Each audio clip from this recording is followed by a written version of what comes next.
Now, I want to tell you a little bit about our guest speaker, Brian, that you met just a moment ago. He waved his hand there for me. We met about, what, 6, 7 years ago? Yeah, he was a student of mine at the Bible College when they were here at the Hot Springs on Hot Springs Road. And one day after class, I helped him with a homework assignment. I don't know if I was showing you how to do Logos software, PowerPoint. I don't remember what it was. We stayed after class and worked on it. We just hit it off and we became friends, and we've kept in touch ever since.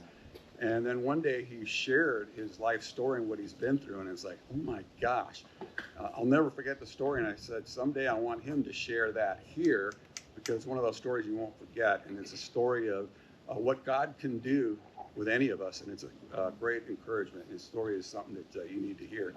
And over the years, sometimes I'll just randomly text Brian and say, I'm proud of you, Brian. I'm proud of you, Brian. So something just fun to pick on him and stuff. And something that really impressed me about Brian that I just found out recently when we got together for breakfast or coffee not too long ago, he had what I guess you could consider a dream job. And he quit his job, left his paycheck, left everything, rather than compromise his integrity. He didn't know where God would take him, but he said, I'm not going to compromise. That's rare in today's world. So come on up. That's Brian Malcolm. Yes, I'm still proud of you. All right, let me see if I can do this without playing a song. Feel free to move the microphone out over to you. Give me just a second to get settled. I know I'm sharing my testimony, but I have to bring notes because I'm the type of speaker I will forget my name if I don't have it on paper in front of me. So thank you guys for coming out. Pastor Frank, he's always been a huge part of my life, even from a distance. And as we were singing, I was just overcome with emotion because me, of all people, to share my story to folks like you is just nothing short of God's grace and his miracle. So without further ado, the title of this evening's message or testimony is Some Stupid Verse. And our main text is going to be John 3:16. All right. And it goes a little like this. For God so loved the world that he gave his only begotten Son, that whosoever believes in him shall never perish, but have everlasting life. Now, it was in August of 1998. I was a freshman at Abilene Christian University in Abilene, Texas, and I was in their chapel service and sitting in the stadium surrounded by almost 5,000 students. And all of a sudden, the lights went out, spotlights snapped on a banner in the background, and as it started to unfurl, all the student body stood to their feet, sounded like thunder, and they all started reciting John 3:16. For God so. And I turned to the girl next to me and I said, what's so important about some stupid verse? And she looked at me with that look to where I know I was never going to get her number after that.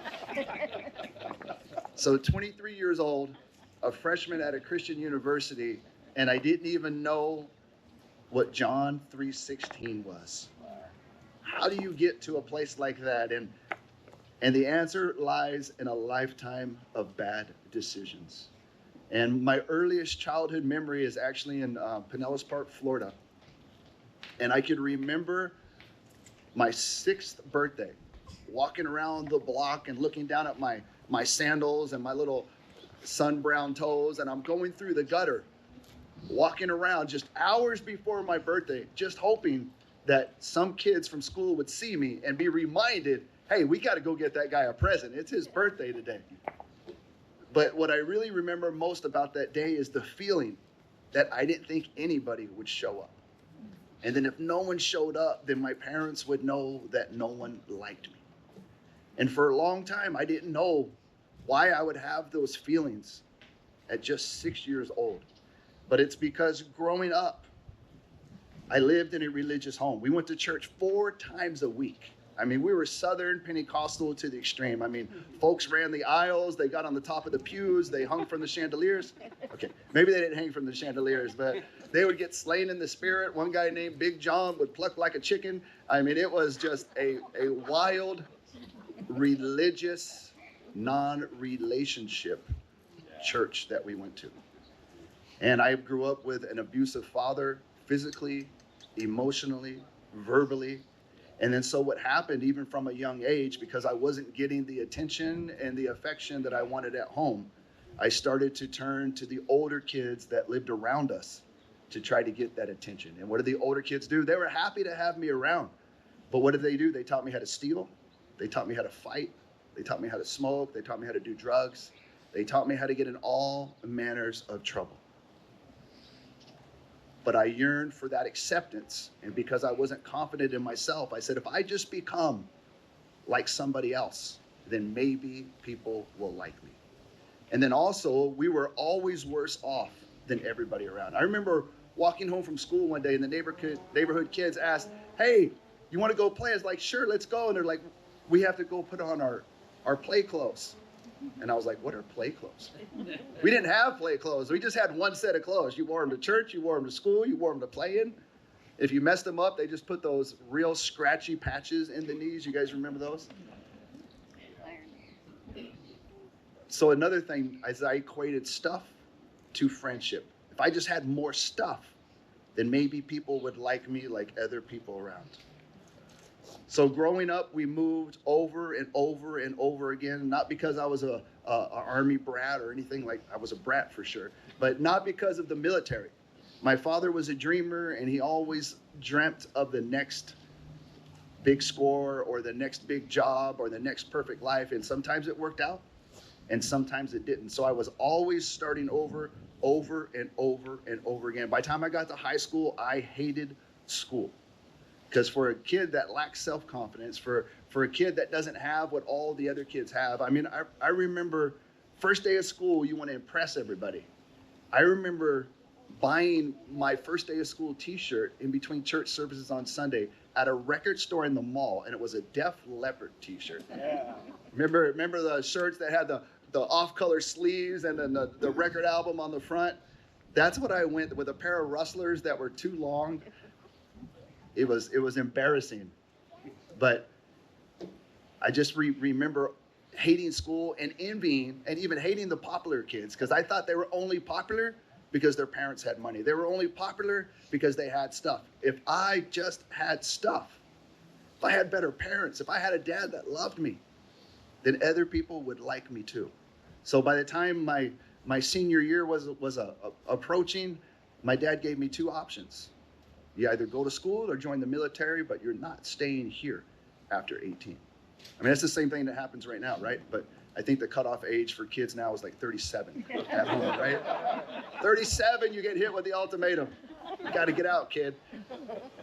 Back in my days, it was 18. So I wasn't into college. I just barely made it good enough grades to scrape by. So I decided I was going to go into the military. So I did the delayed entry program for the United States Air Force. Went in, there's one applause there. Went in with thank you. See, he's always my biggest supporter. Went in with a guaranteed job in law enforcement. And let me tell you something. For a kid that didn't have good parents, that never had what other kids had, that lacked self-confidence, when I first went up to the barracks at Lackland Air Force Base, it was love at first sight. Guess what? Everybody lived in the same neighborhood at that moment. Everybody had the same stupid haircuts within a couple days. Everybody wore the same clothes. And for the first time in my life, I could be judged according to me or evaluated according to who I am, not what I had and not what my parents had or didn't have. So for me, it was love at first sight. And I remember excelling in the military. I excelled in basic training. I went to the police academy right there on the same base. I excelled. They sent us to Fort Dix to do some advanced training. I excelled. And I remember I was excelling so much that I get to my first base and I'm just expecting them to make me a general right off the bat. And I remember sitting down and they're going through my file. And I remember I had creases so hard on my uniform that you could flick them and probably hurt your finger. And I remember them, the sergeant or whoever it was, looking at me and saying, oh, I see you've done this. I see you've done that. And I'm like, yes, sir. Yes, sir. And he goes, you know what? Forget everything you've learned. Welcome to the real Air Force. But what did I do? I projected my daddy issues onto my superiors. So I lived to impress and gain the acceptance of those who were above me. So I started to excel militarily. I started to excel socially. I even got a crotch rocket. I thought I was Tom Cruise from Top Gun, riding on the base. And then I remember one day, it was during the conflict in Guantanamo. We were working 12 on and 12 off. And one of our days off, a friend and I said, let's go to San Antonio and just blow off some steam. And I was like, yeah, because I was starting to, my little 18-year-old chest was sticking out a little bit. And I just was living to make memories because my validation depended on what other people thought about me. So I remember we went to San Antonio, we prepped our rooms for an after party, we went to the club, and we were sure to make a night that you would never forget. And it must have been some night, because I woke up the next morning with the worst headache I've ever had in my life. I'm groggy, I can barely make out the room around me, and I look around and the bouncer of the club is sitting next to my bed. And I'm like, what did I do? And he had my pager. I know most of you can remember pagers. All right, for the young kids, they're like garage door openers back in the day. I remember he had my pager, and he goes, you left this at the club. And I was like, hey, all right, thank you. And then as things started to become clear, and I followed him out of the room, I noticed all these IV towers foresting up around the room. And I remember looking down and thinking, where am I? And I looked down, and I didn't have a left arm anymore. I had compound fractures in my back, so I had a huge brace on me that I was immobile. I had degloving injuries over here, head injuries. And I remember thinking, what did I do now? Come to find out, I was the victim of a drunk driving accident. I was a sober, restrained passenger. The guy driving was drunk, fell asleep behind the wheel, woke up the next day with no arm, broken back, and other injuries. And suddenly, everything that I thought validated me washed away. And you know, I don't know about you, but if you're lacking self-confidence, having one arm does not like bolster you up in the air. It sets you back a few steps. And I remember I was depressed a couple days in the hospital, and then I got out, and they sent me on leave for 30 days, and I thought everything was great. But when I got back to San Antonio and I was all alone, all I did was think about for 8 hours a day for the first couple months was how bad it sucked to have one arm. And finally, I was confronted with a choice. And I remember talking to myself back then and saying, I can either sit around and feel sorry for myself and miss out on the best years of my life, or I can become the person I've always wanted to be. So at that moment, in one noble gesture, I decided to become the person I always wanted to be. Now, I was only 19 years old, so my ambitions are about as high as this microphone, okay? It consisted of girls, and girls. All right, so what does a self-conscious, shy guy do? You just go out and you just make a fool of yourself. And I remember after many failed attempts, after talking to everybody I could, after always deciding to be the first one out on the dance floor, the first one to talk to a pretty girl, I remember there came a time when I started to get good at doing what I was doing, and I started to feel good about myself. And then all of a sudden I thought, hey, life is coming around. And then they medically retired me from the Air Force and sent me home. Well, home at that time was now right around Little Rock, Arkansas. My parents moved there, and my plan was I'm just going to move there, spend the summer, and then I'll go back to Texas and go to college. Texas A&M was in my sights. I remember I went home, and I don't know if Arkansas, is anybody familiar with Arkansas? Okay, it's not a blazing, fast-paced way of life there. So I remember going from the city of San Antonio and going to all these country folk, and my head was huge. It was Texas big for real. And I was like, these guys do not know what's about to hit them now. And I remember, so I excelled in all these things. And then one day I thought I had everything that I wanted. And then one day I snuck into a bar. And as soon as I got into this bar, it immediately hit me that there was still something missing from my life. And that's my high school days I wanted to do all over again. So I saw this wealthy, older, attractive crowd. And I said, you know what? I want them to accept me. I want to be one of them. So I used to go to a bar at 4 o'clock in the afternoon, pretend like I was eating. So at 10 o'clock when they started carding, I would already be in there. And that's how I would gain notoriety. A couple months later, I met the city's #1 drug dealer, And he decided to take me under his wing. And then 2 months after that, I became his number one supplier or number one profiter for him. And because I was making him more money than anybody else, he became my best friend. This guy's name was Rick, ex-Special Forces, twice as old as I am. So what did I do? Daddy issues galore. I project them onto him, and I now live to make him happy. And just like growing up, he was more than happy to mentor me in everything dark and evil. So for the next 3 years of my life, I sold drugs for a living. I profited in violence, lying, everything you could possibly think of, I did. One time I even tried to get away, and I was like, you know what? I'm going to go to the one place life was perfect. So I went back to Abilene, Texas. But I don't know if you guys know that if you just change locations, you still take all your internal junk with you. All right? I didn't even think about a relationship with Jesus Christ. So I ended up getting a place back in Little Rock. So for a year, we had 2 places, and I continued to escalate and escalate and escalate in evil, every evil under the sun. I had a guy who was selling drugs for me that managed a security firm. His name was Shane. One day Shane says, hey, my boss wants me to hurt a guy real bad and make it look like a robbery. You want to go with me? I was like, yeah, I want to go with you. Let's do it. So I remember we did it that night. And then I went to go see my parents. And my dad had told me when I was young, he told me the only secret he ever told me, he goes, boy, don't tell your mom. But if I never would have met her, I would have been a hitman. So I was like, So that always stuck in the back of my head. Now that I've been living the life of crime for 3 years, my father suddenly respects me. He suddenly brags about me to his friends. He wants to know what I do every weekend, calls me every Saturday and Sunday morning to see how my night before went. He was proud of the evil in my life. So I went there that night, and remembering what he told me, I told him what I just did that night. And all of a sudden, in my eyes, I had become the man that my dad would never be.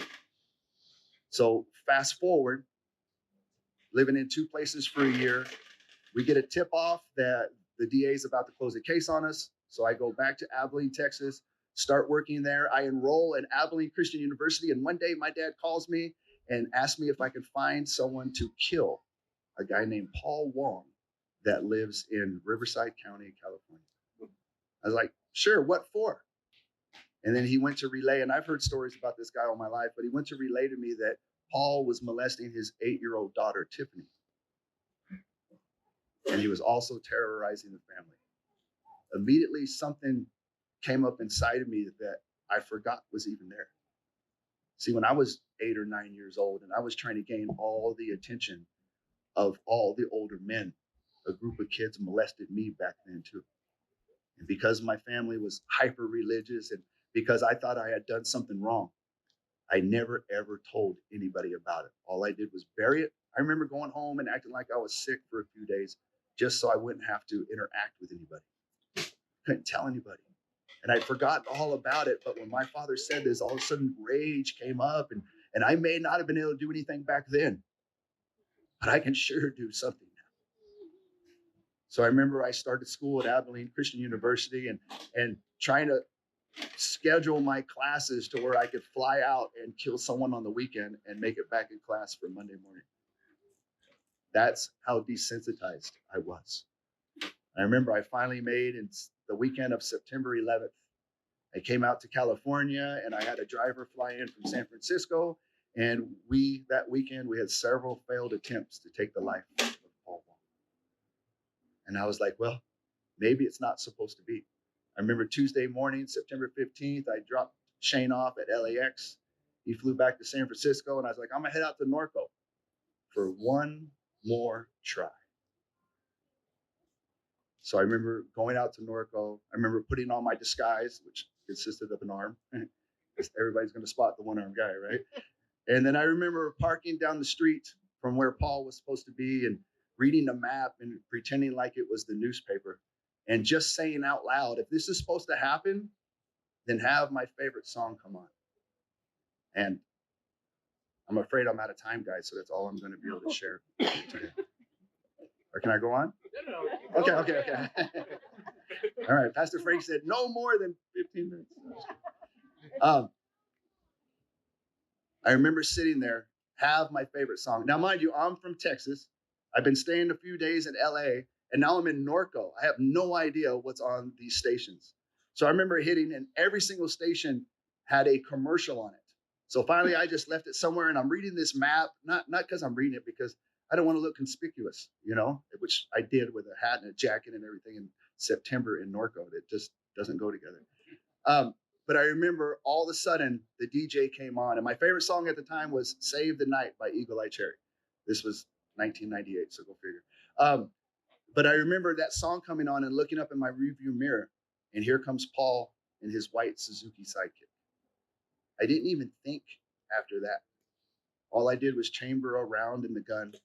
When he walked by, I pulled into his wake. I followed him into the parking lot, walked in his blind side, and as soon as I tapped on the window, and the guy that turned to me from the other side of the glass, when he matched all the pictures that I'd seen, all I did was pull the trigger.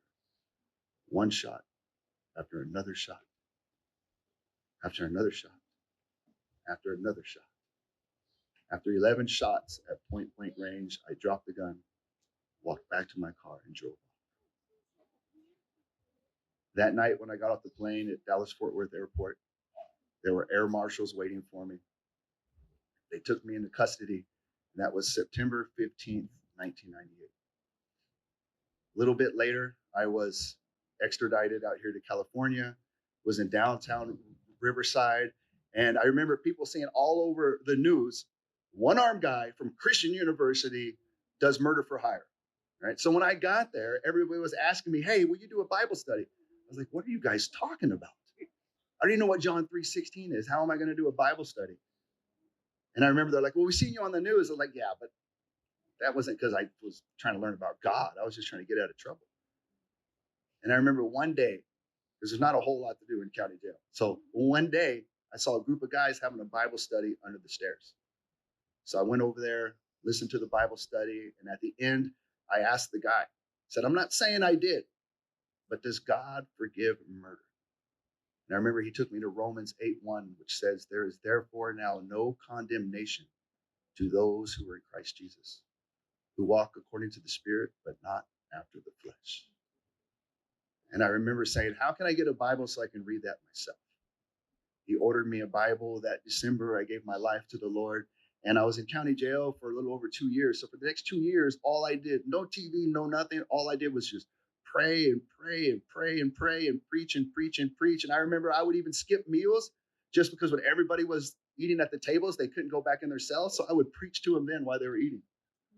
I'd get yelled at a lot, but I would preach to them while they're eating. And I would go door to door and ask for prayer requests so I could go in and pray for people. I served God for 2 years as hard as I could, and God knew my heart changed, and God was going to reward me accordingly. So I remember in 2000, 2001, when I went before the judge to sentence me, and I already knew what he was going to do, which was the wonderful thing. He sentenced me to 25 years to life. And I spent the next 21 years, over 21 years in prison. Started out in a level 4 prison, which is I told my wife the other day, which is the worst of the worst. She goes, why were you there? And I said, because I did a horrible crime. But as my points went down, I went to other yards and other yards and other yards. And I remember about 10 years in prison, realizing that half my sentence hasn't even passed. I remember all of a sudden God started to do a work in me. And see, I've been hiding behind my crime for 10 years. Even though I was a faithful and I was saved and I was walking with God, I still hid behind my crime. Because in prison, if you kill a child molester or a suspected child molester, that's like a badge, not something to be ashamed of. And so for 10 years, I hid behind that. Everybody was like, you don't deserve to be in prison. You need a medal. And I was like, yeah, I need a medal. Don't beat me up, And then so I would just keep on going through life. But finally, God put it on my heart and hard. You claim to be a Christian, and you're having your identity in something else besides me. You're finding your identity in one of the worst crimes you could ever commit.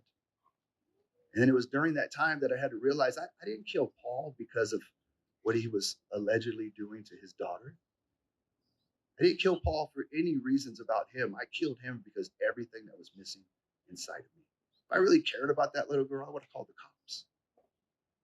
But I cared more about validating myself on on getting a piece of my childhood back. And I remember that's when the Lord changed me to the next step. But for the next 10 years, I was still in prison. For the next 10 years, I'm still going through all the steps, all the grinds. And I remember people would say, they'd call me Brother Lefty in there. They'd say, Brother Lefty, how come you don't go to groups? Because everybody that's a lifer, that means we don't have an out date. I have an indefinite sentence. After 25 years straight, I have a chance of parole. But if you don't make it, your shortest denial is 3 years, from 3 years to 15 years. So every lifer there is doing these groups, doing everything the state wants them to do to get out. And they said, how come you don't do any groups? I said, because my number one goal was not to get out of prison. My number one goal was to become the man of God that he wants me to be. And if I get out of prison along the way, then praise God. But that's not my goal. Well, I remember I think it was the beginning of 2019, I had a chance to go before the board. Didn't take any classes, didn't do any psychology, didn't do any 12 steps. All I did was the Bible. Got a degree from Calvary Chapel Bible College behind bars. But all I did was want to learn the Bible so I could pour into other men. And I remember when I went to the board, I had 300 pages. I remember I would take classes and seminars from ACBC, biblical counseling, Welsh. I would do everything I can. I'd write a report on the book. And I even wrote a series of 13 essays titled, Why I Don't Do 12 Steps. And another set of things, Why I Don't Believe in Self-Help. So you can imagine when I'm going before this board with 3 people that their job is to deny you. And when the commissioner said to me, so I see here you wrote a paper on why you don't believe in self-help. Would you explain that? And I got to share the gospel with the board of prison terms that day. The hearing went on for 3 hours. Make a long story short, as you see me here today, I was found suitable for release. My first time up, only 9% of people during that time that went up for the first time were found suitable to be released. And I went there with nothing but Jesus Christ. Amen. 150 days later, I was released. I went to Lake Elsinore to a transitional program, started to serve as an elder out there. And then I remember I tried getting a job.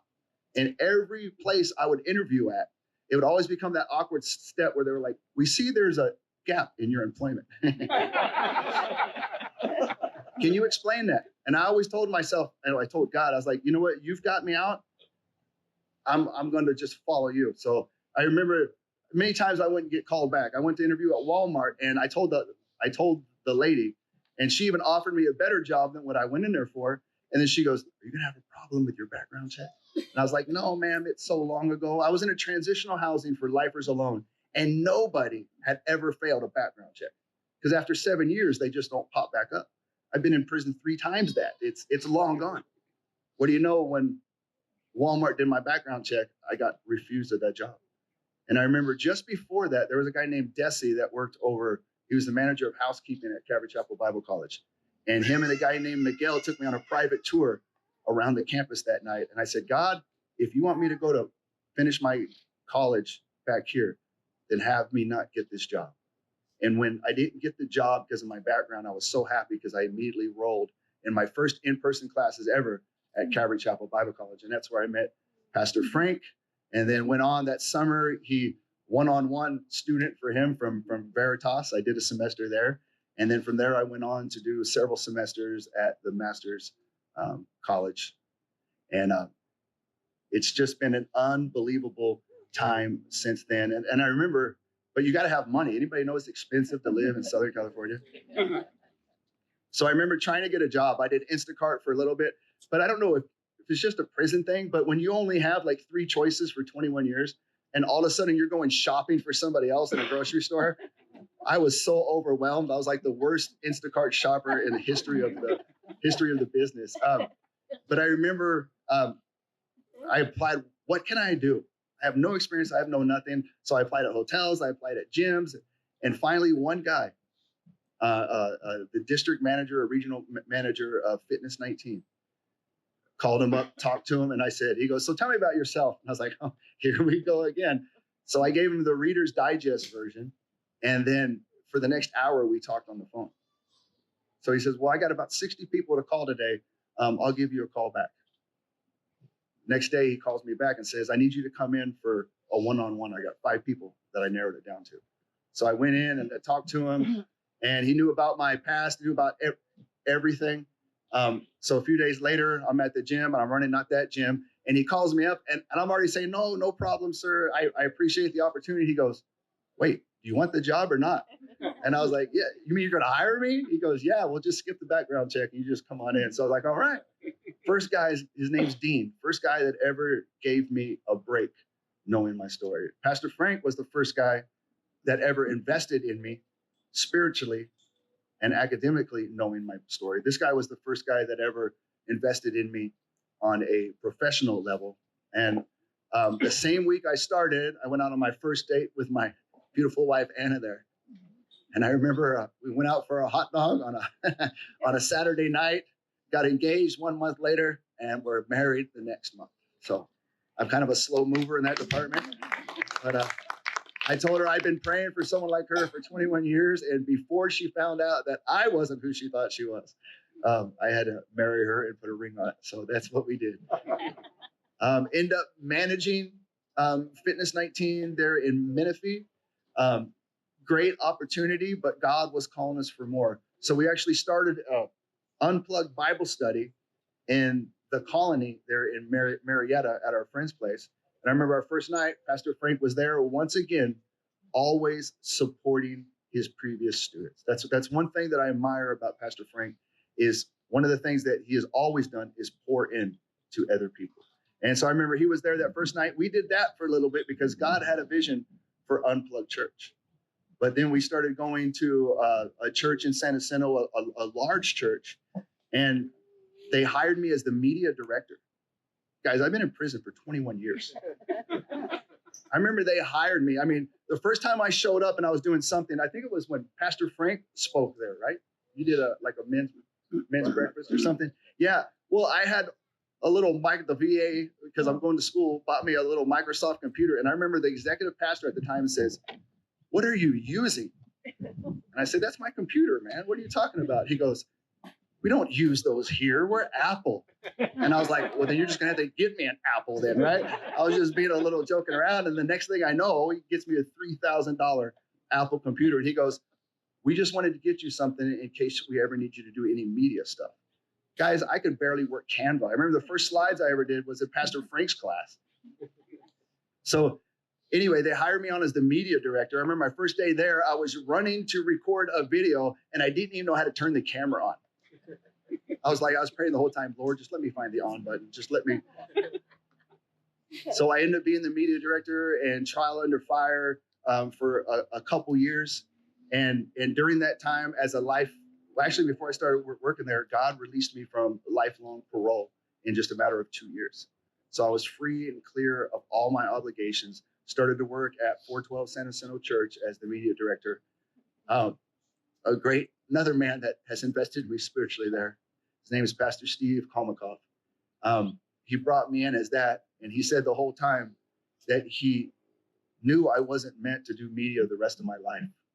But when imagine that. But when he saw something special in someone, he knew to get them plugged in and get a hold of them before somebody else did. So I remember he mentored me through the years, and our whole goal was we're just going to be there a year, then we're going to go plant a church. We ended up staying there, 3-4 years, maybe three years. And then I remember one day, I think it was when we were in Israel. They took me to Israel. Imagine this, all this for a guy that just got out of prison. Took me to Israel, we went to Todos Santos, to their churches down there, La Misión, just seeing the world and doing God's work. And then all of a sudden, Pastor Steve says, hey, we're going to retire in 2024. And I need you to take my place as the executive pastor of this church. And that was huge because I was just the media guy. You need copies, I'm your guy, and I was like, I've been training for 21 years to do such a thing, but now it was finally coming true. So 6 months before they retired, they made me administrative pastor to start training me. And every month they gave me more and more ministries to be in charge of. January 1st, 2024, I was the executive pastor of 412 Church San Jacinto, making legally the biggest paycheck I've ever made in my life. Finally have a chance to invest in people spiritually, and I can help run a church and care for a flock the way that the Bible calls us to do. Did that for about 4 months, and then God was telling me that that's not the place for us. I remember sitting in church one day, Sunday, because in their retirement, some other men took over the church. And I remember one Sunday morning in church, we looked over at each other and I said, sweetheart, if we were just visiting churches, would you come back? And she goes, no, would you? And I said, no. So what is the executive pastor doing at a church that he wouldn't even attend? And it was at that time that God started to put a seed in me. And then we started to confer with Nick and Kat, which Nick is now my executive pastor. Oh, well, this gets good. Okay. Sorry, I'm over my time, guys. I'm trying to speed this up as much as possible. So we started talking with Nick and Kat, and come to find out they're a little disgruntled at the situation too. So we started talking, and we actually had someone that, okay, well, I can't say that because this other people can see this. Anyway, we had promises made to us that were never kept. So we thought we were going to have support stepping out. So we decided to plant a church. And we went through all these names. And then finally we're like, hey, God already gave us the vision when we did Unplugged Bible Study. Let's do Unplugged Church. So we started to do it. But as our support were dragging their feet, I said, listen, God's calling us to do this now. I don't know how much longer I can take being where I'm at. And then I remember finally said, well, where are you going to have church at? And I said, well, I think someone will let us use their backyard. So we talked to Nick and Kat, and they said, when God gave us this house, we told him we would always use it for his glory and for his church. So on sometime in May, I think it was in May, I preached my last sermon at 412 Church San Jacinto. That night, I turned in my 2-week resignation. And on Father's Day of 2024, we had our first unplugged church service in the backyard of Nick and Kat. So God enabled us to realize our dream back then. We had someone pass out the first day. We had to call the hospital. I had to call the ambulance because it was too hot. So we said, we got to see about getting it indoors. So we started doing Sundays at a high school theater because that's what churches do when they don't have a building. On Wednesday nights, we found another property to rent, another church to rent on Wednesday nights. So for a year, we were a church on the move. And just recently, and we're not a big church, we're a small church. Lately we're probably in the high 80s on a Sunday and 40 to 50 on a Wednesday. So we're not a big church, but we're a close church. We're a family, and this is how we started, right here. So we're looking for a property, and only in a way that God can do. We were given a building June 1st of this year. So right before our year anniversary, we were able to lease a building of our own. So now we've been at church for a little over a year. We have our own building, and God is blessing our works unbelievably. So that is, and this is, by the way, this is the first time I've been able to tell my testimony with the last 5 years in it. Before, it's always been, I'm out of prison, God's going to do something, please hire me. But now it's, God is clearly evidenced in my life. I'm ashamed of my past, and I only share it in context of God's glory. If God can do something in my life, then he can do something in anybody's life. I mean, hiring a guy as a media director that doesn't even know how to work a camera, and then just seeing God in me and recognizing it and allowing God to work. And now, by the way, when we started Unplugged Church, my executive pastor that mentored me, when we started the church, he's retired, Orange County Sheriff, right? Orange County Sheriff. He became my executive pastor. Pastor Nick right there was one of our elders, and he's retired Riverside County Sheriff. So you had an ex-con and 2 retired sheriffs as the leaders of this new church. Now Pastor Steve, because he's going around the world constantly, now he is our missions pastor, and Pastor Nick has stepped up, and he is literally my right-hand man and the best partner in ministry next to my wife that I could ever have. So it's just amazing what God has done and is doing. And it all falls back to a time when I didn't even know what was so important about John 3:16. For God so loved the world that he gave his only begotten son, that whoever believes in him shall never perish, but have everlasting life.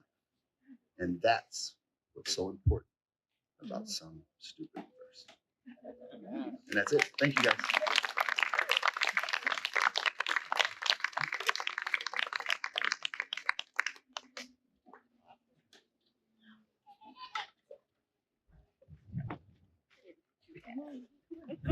Awesome. Thank you. Brian, still proud of you. Thank you. Thank you, Brian. That's but God, right? Amen. But God. And how many of us have a but God story, different varying levels or, but we have a but God story. And so awesome to hear what God is doing in your life and in your ministry. So thank you for sharing. Well, if you weren't a sinner and grabbed your dessert, you can grab it now. Just kidding. But let me pray us out. All right. Lord, we thank you so much again for just drawing us here tonight. We thank you for Brian and his willingness to share his story and to be honest and truthful and just pouring into our lives, Lord. Just thank you for that. I ask that as we leave here, we would know that you have a great story for us in our own lives individually. Some of us are older, some of us are younger, and there's just a story there, Lord. And I just ask that you would use that for your glory, for your kingdom. Let us follow you. I ask that you would be with each and every person as they leave here tonight, that you would protect them and keep them safe, and let them just go from here, Lord, just encouraged and just focusing on you. We just praise you and glorify you in Jesus' name. Amen. All right. Grab dessert.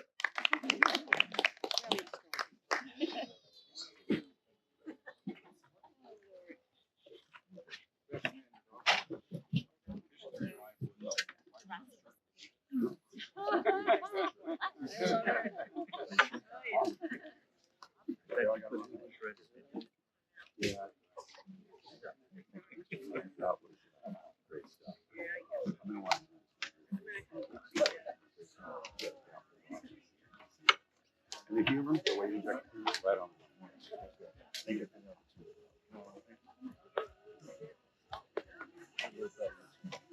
Now you gotta get better copy.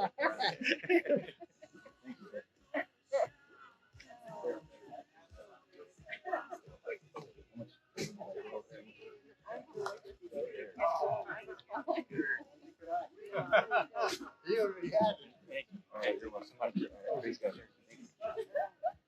guys. It's good to see you, man. All right, we'll be in touch soon. Steve, yes. Thanks for coming, guys. Have lunch or something. Love to see it. Changed my mind. Ready? Yeah, gotta have dessert. We already had some of your blueberry stuff. Oh yeah.